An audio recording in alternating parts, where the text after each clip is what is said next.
baki duit berapa jumlah lagi ada, boleh saja kita tahu.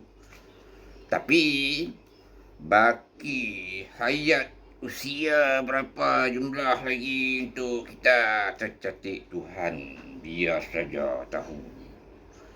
Terbit mentari sebelah barat,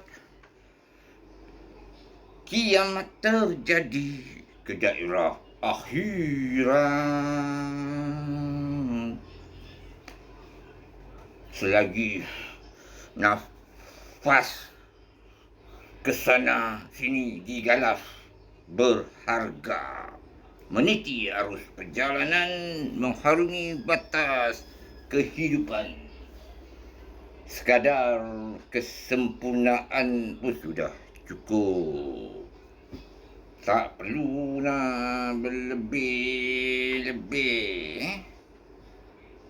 Tak perlu nak merek berlebih-lebihan sampai sanggup bermati-matian mengejar sesuatu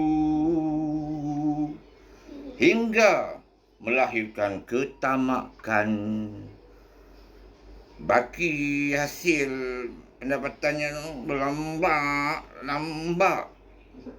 masih tak puas, terus nak mengauk keuntungan. Gila harta, haram pun sapu, peduli apa, dah menghukum diri sendiri.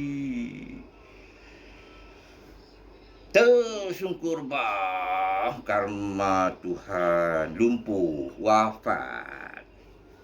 Dan bila mati nanti, baki sebanyak mana pun yang tinggal tetap tak kekal,